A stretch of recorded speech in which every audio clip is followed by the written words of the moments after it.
Hi everybody, this is TheGreenFrog here, and welcome back to another Minecraft video.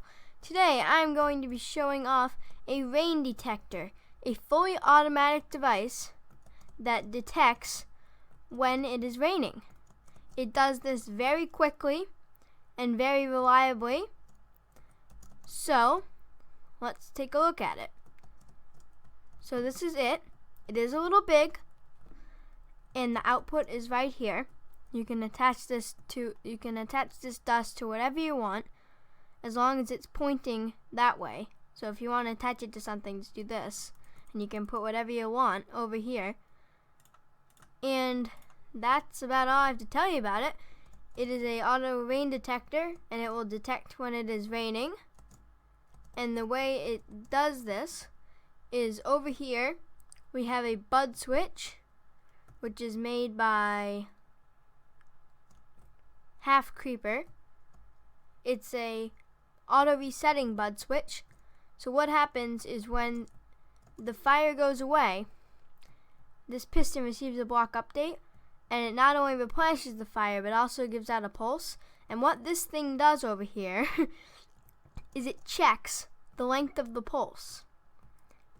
And you just need to build this right here, and it will check the length of the pulse to whatever you have it set over here, plus 2.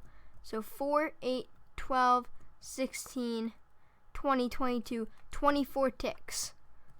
So that's exactly 2.4 seconds is what it's checking for. And that's 24 redstone ticks. Because we have 4, 8, 12, 16, 20, 21, 22, and then you just add 2.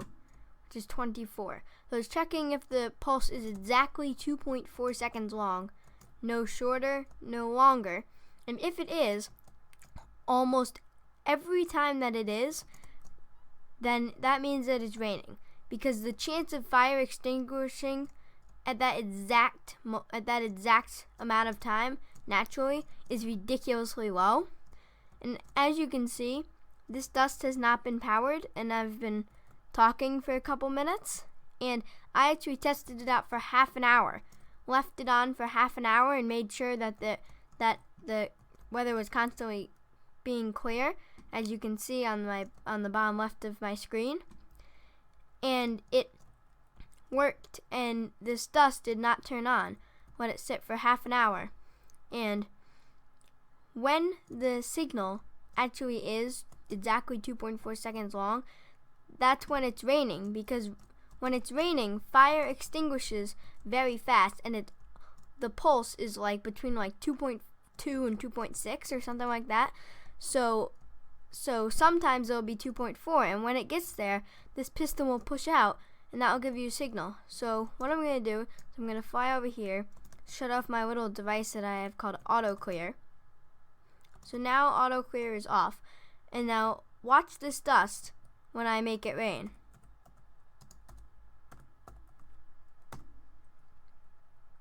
Watch how quickly that turns on.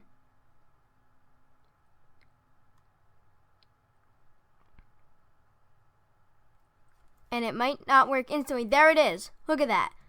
That was probably like 5 seconds. Within 5 seconds of the rain starting, it's already detected that it's raining. And that dust will not turn on if it's not raining. The odds of that dust turning on if it's not raining are so low, you can just know that it won't. In fact, I'm not even sure if it's possible for fire to be extinguished in 2.4 seconds naturally without it being raining. I'm not even sure if that's possible. So this guy works. He is a little big, but not too ridiculously bad on resources. Like, it's two pistons. This is a sticky piston, dispenser, got some redstone, some torches, and some repeaters. There are a lot of repeaters, but only one comparator, and that's good because we don't want to use up too much of our nether quartz. So if you want to build this, all you're gonna have to do is build what you see over here first. So it's just a piston, torch, block, dust, block, torch, redstone block. This is a sticky piston that I'm standing on right now. This is a regular piston that I'm standing on. And then here we have a block. We have a dispenser. A dispenser has to be a dispenser facing upwards. And in this dispenser, we have a bunch of flint and steels. When all of the flint and steels run out, the machine will break. But 9 flint and steels should last a while. The flint and steels do get used up very, very quickly in rain. So what I advise you to do is just take a hopper and connect it to a double chest full of flint and steels, and that should last a really long time. And flint and steels aren't very expensive. It's 1 iron per flint and steel. Like, iron is so common. There's no reason that you couldn't build this in terms of flint and steels. Then over here, you can just see an overview of it. We have and this torch has to connect to the dispenser and to this block. One thing I forgot to say is that I need to show you how to start the machine. So to start the machine, you're going to fill your dispenser with flint and steels. And then what you need to do is on top of the dispenser, place a redstone dust by shifting and flying at the same time. Or if you're in survival, you can just shift right here. Or you could even do that in creative. I'm not sure why I wouldn't do that.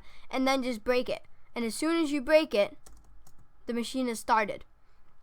And over here, this part, this was also by someone. I can't remember who it was by, but I'll put that person's name and the link to the video in the description. I'll also have the link to this auto resetting bud switch by Half Creeper. I'll also put that in the description. And if you take a look at this, it's a pulse length detector. So it detects how long the pulse is. So we have a block, a torch, piece of redstone, repeater on 1 tick. Then we have a block. And let's start on this side. We have 2 repeaters on 1 tick, dust, repeater on 1 tick, block, dust. This comparator is on subtraction mode. That's important. On this side we have a torch, 2 repeaters on 4 ticks each, dust, 2 repeaters on 4 ticks each, dust, 2 repeaters on 1 tick each, and then a repeater on 4 ticks each. And that should end up facing into this other side of the comparator. And then in the side of the comparator that outputs signal, you're going to want a repeater which goes into some redstone dust that goes into a piston. And the reason we want a piston here is because what this will do is it will make it so once it gets activated once, it will stay activated, the dust. And then we just need a torch here, repeater here, empty space, and a dust, and then the output is from right here.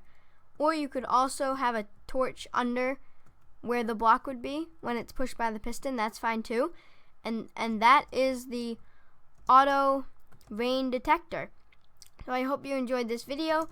Please like the video, show the video to all your friends, and subscribe to my channel. And join the frog pond by subscribing, and also see my 10 subscriber special sooner. And thank you for watching. Goodbye.